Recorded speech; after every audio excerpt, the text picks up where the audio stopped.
항상 마지막이 준비된 신앙이라는 제목의 말씀으로 하나님 말씀 선포하도록 하겠습니다. 시작이 있으면 끝이 있습니다. 또 살다 보면 졸업식도 있고 입학식도 있고 또 반드시 출발이 있으면 끝이 있습니다. 아무리 약한 사람도 그 끝이 있다는 것을 우리는 역사적으로 여러 장면을 통해서 보고 있고 또한 체험하고 있습니다. 그런데 전혀 신을 믿지 않은 사람들이 가끔씩 이 연말이 되면 이런 이야기를 합니다. 어떻게 당신이 믿는 하나님은 죽었는가? 왜 저렇게 악한 사람들이 판을 치고 있는가? 이런 질문들을 합니다. 지난주 한 주간 또 보면 우리 교인들 가운데 남편들이 신앙이 없다 보니 아내에게 이런 말을 아주 잔인스럽게 이야기를 했습니다. 하나님이 전능하시다고 공의로우시다고 그런데 왜 저렇게 악한 정치인들이 많으냐? 여당도 악하고 야당도 악하지 않냐? 뭐 이런 어떤 이야기를 하시면서 하나님은 계시지 않는 것이 분명하다. 이런 이야기를 하시면서 꿈에 나타난 큰아버지의 했던 자기 형님이 꿈에 나타났던 죽었던 형님이 나타났으니 이제 교회 가지 말라라는 이야기를 듣고 교회 못 가겠습니다. 이런 어떤 이야기를 들었을 때 참 마음 아픈 한 주간을 보냈습니다. 악한 자가 계속 존재하는 이유는 뭐냐면 하나님이 계속적으로 긍휼을 베푸시고 계시고 참고 기다리시는 겁니다. 하나님이 계시지 않는 것이 아니라 악한 자들이 판을 치고 악한 자들이 계속 말을 하고 거짓된 정치인들이 저렇게 판을 치는 이유는 하나님이 참고 기다리시는 것입니다. 그럼에도 불구하고 요한계시록에는 보면 우리들이 살아가야 될 방향들을 쭉 이야기하시는데 여러분 창세기가 성경의 전체의 시작입니다. 태초에 하나님이 천지를 창조하시니라. In the beginning God created heaven and earth. 그러고 난 뒤에 쭉 말씀이 태초에 하나님이 말씀으로 이 땅을 만드시고 사람들에게 복을 주셨다는 것들이 말씀의 시작이었다면 요한계시록의 마지막 우리가 읽었던 계시록 22장 이 말씀으로 통해서 과연 우리는 어떻게 이 모든 어떤 안타까운 현장 속에서 살아가야 될 것인가 그 방법론적인 말씀들을 쭉 가르쳐주는 내용들이 있습니다. 주변 사람들 보면 양심이 깨어졌습니다. 인격이 무너졌습니다. 말을 함부로 합니다. 그리고 괴롭힙니다. 그런데 잘못했다는 사과도 전혀 하지 않고 지나갑니다.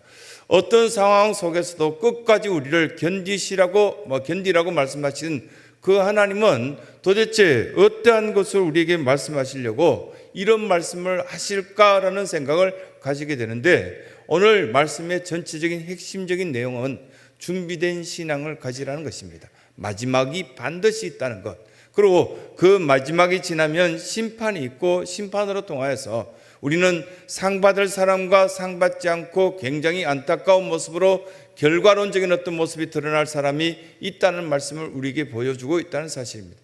그러면서 첫 번째 우리에게 교훈을 주시는 메시지의 첫 어떤 서두의 말씀은 종말론적인 신앙을 우리는 다 살아야 된다. 이 말씀을 이 22장 전체에서 말씀하고 있는 것을 보게 됩니다. 마비되면 안 됩니다. 양심이 마비되고 도덕이 마비되고요. 우리 마음이 마비되고 그러면 안 됩니다. 저는 한 넉 달에 한 번 정도 이렇게 보면 수술한 병원에 가서 검진을 받는데 혈관에 보면은 인공혈관이 종이더라고요. 그 종이가 잘못되거나 이 인공혈관에 피가 제대로 흐르지 않거나 그 속에 노폐물이 쌓이지 않기 위해서 노력하는 검사들을 많이 받습니다. 그러니까 초조합니다. 그 검사 받기 전에 보면 한 주간은 뭐 애써서 운동도 하려고 애쓰고 이렇게 보면 자꾸 몸이 불어나니까요. 의사 선생님이 좀 주의하라는 그런 내용의 이야기를 듣기도 합니다. 그런데 그 내용 전에 이렇게 보면은 쭉 대기할 때 옆자리에 쭉 앉으신 분들이 대부분 다 혈관 문제가 오신 분들이 많고요. 근데 남자분들이나 어르신들이 보면 할머니들 가운데 보면 한쪽 다리를 질질 끌고 오신 분들이 있습니다. 마비된 겁니다. 그러면 의사 선생님이 그렇게 주의하라고 했는데 어떻게 마비가 되어서 있게 오시냐 이렇게 핀찬을 주시면서 혼내기도 하고요. 안타까워하시는 이야기들을 많이 이야기하신 것들을 옆에서 듣습니다. 마비는 종말이 아닙니다. 종말이라는 것은 더 이상 기회가 없다는 것이 종말입니다. 하나님께서는 올 한 해 동안 또 12달 동안 52주의 기회를 주셨습니다. 주신 기회를 마음껏 누리고 행복하게 이 주일 속에서 은혜를 입은 사람들도 있겠지만 자기 나름대로의 즐기기 위해서 이 기회를 묵살해버리는 그런 안타까운 사람들도 있었을 것입니다. 종말이 악한 것일까요? 아니면 우리의 삶이 잘못된 것이 악한 것이었을까요?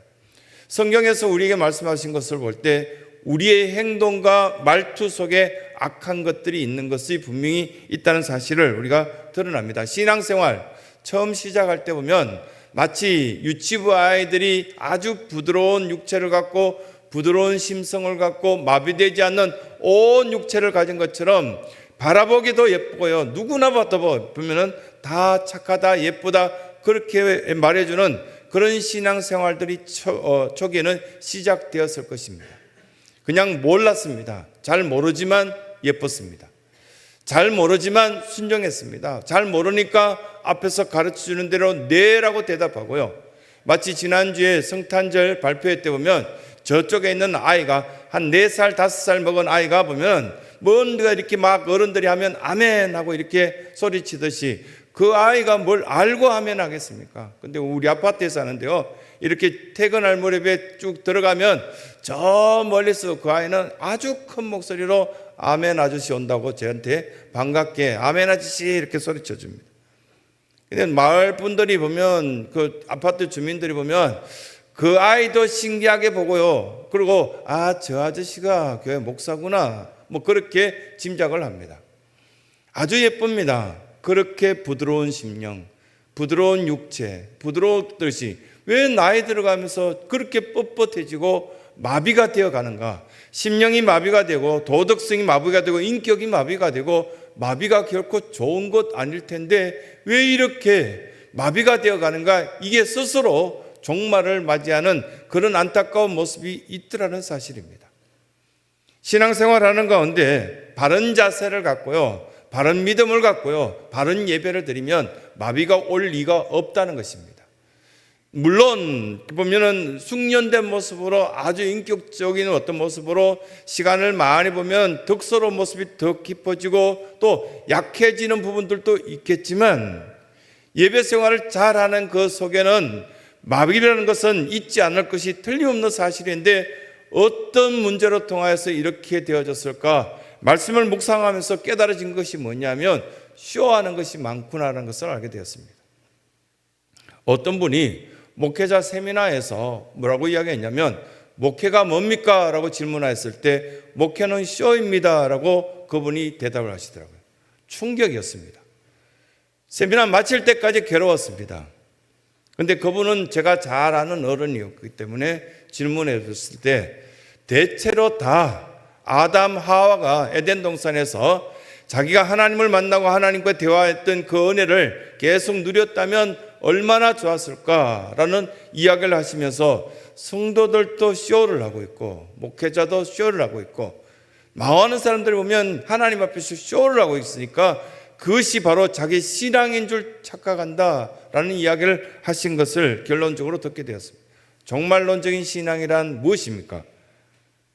사명을 갖고 우리가 이렇게 작은 사명, 뭐 큰 사명 이렇게 나눠줄 수 있겠지만 모두가 다 사명입니다.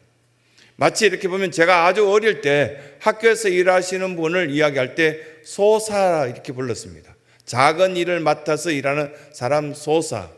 그러면 큰 일을 맡아서 나라 전체에 뭐 신분권으로 일하는 사람들은 대사라 그러지 않습니까? 소사, 대사 이렇게 가만히 생각해 보니까 여러분 모두가 하나님의 인류를 맡으신 사명자거든요. 이것이 종말론적인 어떤 신앙을 가진 사명자의 그 삶을 살아가야만 되는데 한 주는 그럴 수도 있고요, 한 주는 안 그럴 수도 있고 이건 잘못된 것입니다. 하나님께서는 우리에게 방황하는 영혼들에게 그러지 말라고 그 길을 가면 안 된다고 덕스럽게 그 길을 the way를 가르쳐 줄 수 있는 그 사람이 바로 사명자요 이 종말론적인 어떤 삶들을 살아가는 사람의 모습이 아니겠나 그 말씀을 첫 번째 하시는 것입니다. 또 한 가지는 재림신앙을 가지셔야 됩니다. 이 성경 속에서 재림을 우리가 생각하고 살아가는 어떤 모습을 가지셔야 되는데 초대교인들은 이 재림에 대한 어떤 부분들이 굉장히 갈망했습니다. 너무 괴로웠기 때문에. 오늘이 바로 예수님이 재림하여서 나의 인생이 끝났으면 좋겠다라고 그렇게 기도하고 그렇게 살아가는 교인들이, 초대 교인들은 많았습니다. 너무너무 힘들고요, 신앙을 지켜나간다는 것들이 외롭고 아주 이렇게 고통스러운 것들이 많았습니다. 그들에게 있어서 구별되어서 살아간다는 것은 마치 순교하는 것과 똑같았습니다. 그것이 요한계시록 내용입니다. 이 요한계시록의 이 요한은 90세 넘도록 자기와 함께 동료 생활을 했던 베드로, 야고보, 안드레 이런 어떤 사도들이 다 순교당하는 장면들을 보거나 듣고 그러면서도 견뎌냈습니다. 어느 날 숙청당하여서 밤모습에 갇혀서 하나님의 계시를 듣고 보고 쭉 글을 적어 나갔을 때 이 계시록이 나왔습니다. 그러면서 참 이렇게 살아서 순교당하는 것이 가장 힘들고 괴롭구나라는 것을 고백한 그 사람이 바로 이 사도 요한이었습니다.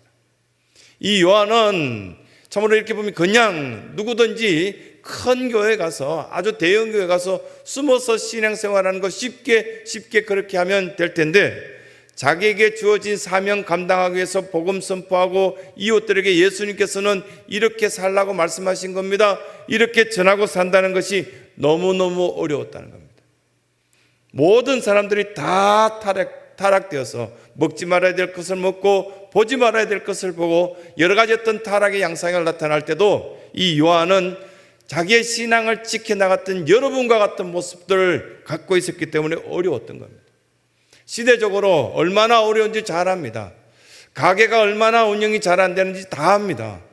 그러면서 또 우리가 이렇게 보면 이웃들 향하여서 크리스찬이니까, 예수 믿는 사람이니까 참아야 된다, 욕먹어도 견뎌야 된다, 이런 것들이 많다는 것 다 알고 있습니다. 베드로후서 3장 8절에 보면 주의 약속은 어떤 이에 더디다고 말한 것 같이 더딘 것이 아니라, 이렇게 예수님께서는 드디어 오시는 그 이유가 바로 베드로후서 3장 8절 그 앞부분에 보면 주의 날들이 천년 같은 그 이야기를 하고 있는데요, 주께서는 하루가 천년 같고 천년이 하루 같다는 이 말씀을 하신 다음에 주의 약속은 어떤 이가 더디다고 말하는 것처럼 더디는 것이 아니라 지금 너 자신이, 너의 주변의 가족들이, 우리의 하나님의 사람들이 회개하고 바르게 돌아오기를 지금 기다리신다, 그 말씀을 하고 있는 것을 보게 됩니다. 여러분, 자식들을 기다려 보셨죠? 저 딸이 저렇게 모질게 말하지만 그러나 돌아오길 나는 기대한다고, 착해지길 바란다고, 다시금 엄마의 사랑을 깨달았으면 좋겠다고, 아빠가 이렇게 묵묵히 말을 하지 않고 엄마는 뭐 자식들에게 가서 그렇게 하면 안 돼, 집에 들어오면 인사해야지, 뭐 이렇게 막 가르치지만 잘 안 되니까요. 그런데 뭐 화가 불컥불컥 나지만 그러나 아빠로서 묵묵히 입 닫고 가만히 계실 때 있잖아요. 하나님은 몇 번 기다리고 계셨을까요? 속히 오시리라는 말씀 그대로 이행하지 않고 왜 자꾸만 이 속히 오리라는 이 재림의 신앙들이 느려지고 길어지고 그렇게 될까? 이 말씀은 우리에게 뭐라고 가르치는가 하면 기다리고 계시고 참고 계신다, 그 말씀을 하신 것을 보게 됩니다. 어떤 여인이요 고백하기를 25년 동안 매일 남편에게 얻어맞았습니다. 혹시 그런 경험 있습니까? 군에서 한번 그런 경험을 해본 적이 있습니다. 이등병 때 교회 갔다 왔다고 얻어맞고, 밥 먹을 때 수백 명이 쭉 있는데 식판을 들고 감사기도 한다고 뺨 맞고 얻어맞고, 가장 심할 때는 보면 아침에 거기 보면 이상한 국을 보면 맛도 없는 그 국인데 기도하고 났더니 정말 그걸 꼴보기 싫어하는 사람이 제 머리 위에 그냥 쭈루룩 부을 때 그냥 그렇게 기도하고 그냥 먹었어야 될 때, 그럼에도 불구하고 하나님의 사람이니까 라는 생각을 갖고 견뎌야 될 때 어려웠습니다. 그런데 이 이야기 속에 나오는 여인, 매일 남편이 때리는데도 묵묵히 참고 견뎠고 25년 동안 매일 얻어맞았다 그러면 어떤 생각이 들겠습니까? 근데 그 여인이 하루는 남편이 술을 먹고 자는데 다리가 이렇게 뼈가 다 부스러지도록 몽둥이로 내리쳐서 온 다리를 다 부서뜨렸습니다. 그리고 도망 나왔습니다. 사실이 아니라 이야기거든요. 이 이야기가 어디 있느냐면 이탈리아의 동화책 속에 나와 있는 이야기입니다. 펜타메로네라는, 혹시 펜타곤이라는 것은 미국의 국무성에 있는 오각형을 보고 펜타라 그러죠. 다섯을 펜타라 그렇게 말합니다. 메로네라는 것은 이탈리아어로, 우리가 이렇게 보면 헬라어나 그리스 말이나 거의 비슷한 단어가 거기 나오는데, 메로네는 day, day, 그 날입니다. 그래서 5일을 펜타메로네라는, 이 펜타메로네라는 이렇게 이야기들 쭉 모아서 담았던 이야기 속에 실제 경험하였던 그 이야기를 마치 그냥 동화인 것처럼 이야기했는데요, 한 여인이 25년 동안 얻어맞고 지내면서도 견뎌내었던 그 이야기를 쭉 하는 겁니다. 펜타메로네 속에 어떤 이야기가 있었냐면요, 여러분들이 들어보신 분들은, 국문학을 전공하신 분들은 아마 이 이야기를 들었을 겁니다. 잠자는 숲속의 미녀, 그리고 신데렐라, 그리고 펜타메로네 속에 백설공주, 그 라푼젤, 장화신은 고양이, 이런 어떤 내용들이 초기의 작품이요.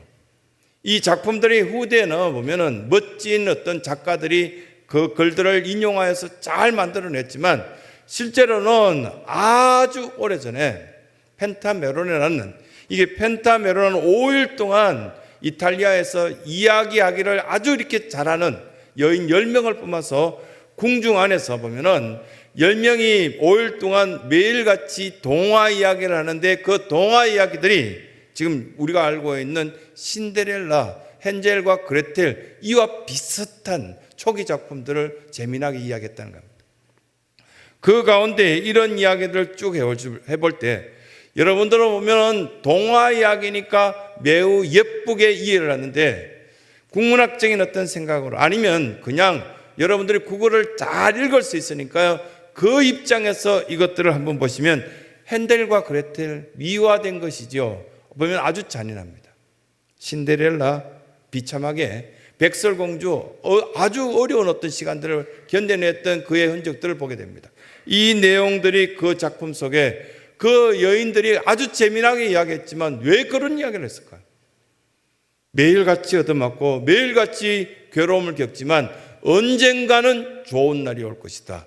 마치 마지막에 보면은 아주 잘 되어서 7 난장이하고 집안에 앉아가지고 그 어떤 여인이, 여러분 독을 묻은 사과를 먹으면 못 삽니다. 죽습니다. 결코 동화 내용이지 그렇게 될 수 없는 내용들을 쭉 이야기하는 것들이 우리의 이 성경에 비춰봤을 때 재림신앙을 이야기하고 있습니다. 이 재림신앙을 통해서 세월을 아끼는 사람이 진정한 크리스찬다운 사람이다. 그리고 알아들을 수 있어야 된다. 그런데 대체로 보면 몇 프로 알아들을 수 있을까요? 하나님 말씀을 보았을 때, 이 설교를 듣고 여러분들이 결단했을 때 몇 프로 정도가 하나님, 제가 이제 배신하지 않고 충성스러운 자녀답게 살아가겠습니다, 그렇게 깨달을 수 있을까? 그 말씀을 지금 하시는 거예요. 그것이 바로 재림 생각입니다. 재림에 대한 확고한 신앙을 가지라, 이것을 두 번째 우리에게 메시지를 가르쳐주고 있고요. 또 한 가지는 갈라디아서뿐만 아니라 성경의 여러 군데 행한 대로 갚아주신다는 이야기를 반복적으로 예수님께서 하신 적이 있습니다. 심는 대로 거둔다. 이 갈라디아서 5장뿐만 아니라 성경의 여러 군데에서 심은 대로 거두어지는데, 과연 2025년 1월 첫 주부터 우리는 뭘 심기 시작했고 지금 거두어진 것들이 무엇이었는가? 그래서 이렇게 지난주도 보면은 아파하는 어떤 한 여자 집사님이 너무 눈물을 흘리면서 이렇게 병원에서 만났을 때 눈물을 흘리고 앉아있는 그 모습을 볼 때 제 마음이 찢어집니다. 괴로웠어요.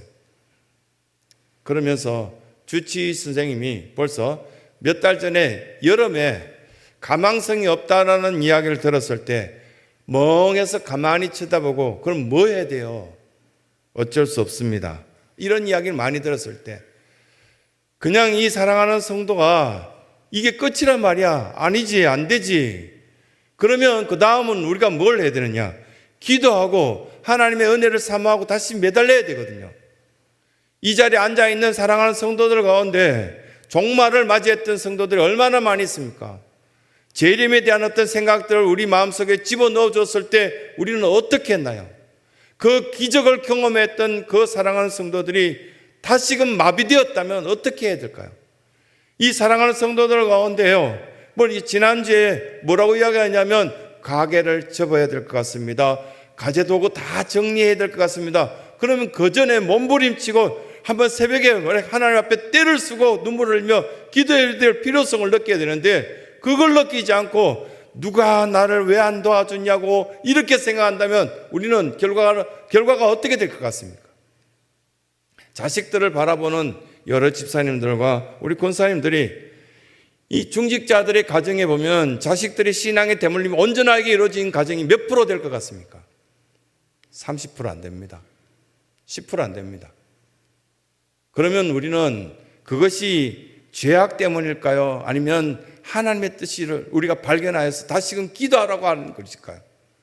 하나님께서는 우리에게 항상 마지막에 준비된 신앙을 갖기 위해서 종말론적인 어떤 신앙을 갖고 잘못되었다면 한 번 정도 수정해 보려고 예를 써보고 발부둥 쳐보고 누가 나에게 돌을 던진다 할지라도 감안하면서 다시금 기도하며 나가야 되지 않겠습니까? 그러면서 반드시 하나님께서는 행한 대로 갚아주신다. 그러면 뭘 행할까요? 하나님의 시간표는 바뀌어지지 않습니다. 교장 선생님도 못 바꿀걸요. 여러 선생님하고 의논하여서 월요일날 1교시는 체육, 2교시는 음악 이렇게 만들어 놓았는데, 어느 날 한 학생이 마음에 들지 않다고, 교장 선생님 첫 번째 시간부터 왜 체육입니까? 저는 음악 하고 싶습니다. 안 바뀌어집니다. 하나님께서 정하신 여러분들의 삶의 그 시간표, 타임 스케줄 안 바뀝니다. 그런데 우리는 때를 씁니다. 지금 이 시간에 저는 동남아에 제 남편과 제 아이들을 데리고 여행 가야 되는데 그걸 이해 못하세요? 라는 이야기를 합니다. 그뿐만 아닙니다. 권사님으로 서약하고 세워졌을 때 그 서약 속에서 이미 하나님 앞에 뭘 해야 되는지 인지되고요, 다 압니다. 그런데도 우리는 하나님의 시간표를 바꾸려고 합니다. 그리고 저울추도 바꾸려고 합니다. 하나님의 저울추는 잠언서에서, 신명기에서, 민수기에서 보듯이 바꿀 수가 없어요. 왜냐하면 그 저울추 하나를 바꾸면 모든 사람들이 다 바꿔줘야 되니까. 하나님의 저울추는 공정합니다. 공평합니다. 그대로 그게 따라서 심판합니다. 그런데 우리들의 저울추는 두 개입니다. 여러분들이 나와 친한 사람들이 사용하는 나와 친한 사람이 나에게 이렇게 대했을 때 사용하는 저울추가 있고요, 내가 싫어하는 사람들이 이렇게 나에게 다가왔을 때 사용하는 저울추가 따로 있습니다. 모두가 저울추를 다 두 개를 갖고 있습니다. 그런데 성경에 보면 저울추를 두 개 갖고 있지 말라고 합니다. 그러면서 우리는 하나님 앞에 볼 때 세상의 저울추에 우리를 달아봤을 때 못마땅합니다. 어리석습니다. 굉장히 보면 못마땅한 그런 모습들이 있습니다. 한 가지 예를 들면 모슬렘의 지하드라는 어떤 단체가 있습니다. 그게 자폭을 하게 되면 천국에 바로 간다라는 그런 이야기를 TV에서 방송하는 걸 여러분들이 들었을 겁니다. 그 내용들을 쭉 보면서 자막으로 나온 것들을 보면 굉장히 기분 나쁘고요, 굉장히 이건 성경을 왜곡하고 아주 잔인한 어떤 그 조직이라고 생각했습니다. 뭐냐 하면 17살짜들이 그 자폭하는 지하드의 이렇게 단체에 등록하였는데요, 그 모슬렘에 있는 젊은 애들에게 그들이 뭘 가르치냐면, 너희들이 만약에 온몸에 폭탄을 감싸고 악한 무리를 향해서 뛰어들어서 자폭하게 되면 곧바로 천국에 이르게 되고, 천국에 도착하자마자 여러분들은 왕처럼 대접받을 것이다. 그래서 매일같이 300여 개의 어떤 반찬들이 여러분들에게 진열될 것이고, 그리고 8만 명의 어떤 하인들이 여러분들을 섬길 것이다. 그리고 그 17살짜리들이 제일 좋아했던 내용이 세 번째 이야기 나옵니다. 72명의 아내들이 여러분들을 섬길 것이다. 말도 안 되는 이야기를, 그걸 성경에 있는 것처럼 그들은 이야기합니다. 8만 명의 하인들요. 하인들 이름도 기억 못할걸요. 72명, 아니 한 명도 감당이 안 돼. 뭐 72명까지가 저 혼자 막 이렇게 TV를 보면서 흥분하기 시작했습니다. 그런데 지금도 모슬렘의 지하들은 그 이야기를 가르치면서 마치 자폭하고 그러고서 천국에 가면 이렇게 될 것이다, 그렇게 천국에 대한 것을 잘못 가르치고 있는 안타까운 모습을 보게 됩니다. 어떻게 살아야 될까요? 한 해 동안 신순교회 성도들이 참 힘들어하는 모습 많이 봤습니다. 그럼 어떻게 결정해야 될까요? 어떤 신앙의 단추를 우리는 다시금 이렇게 첫 단추부터 끼워 나가야 될까요? 이제 52주째 이렇게 하는데 이미 여러분들 마음에, 다친 마음엔, 마비된 마음에는 그 어떤 것도 불가능합니다. 우리는 기도해야 될 필요성이 있습니다. 하나님, 제가 이런 부분에 마비가 되었습니다. 풀어주옵소서.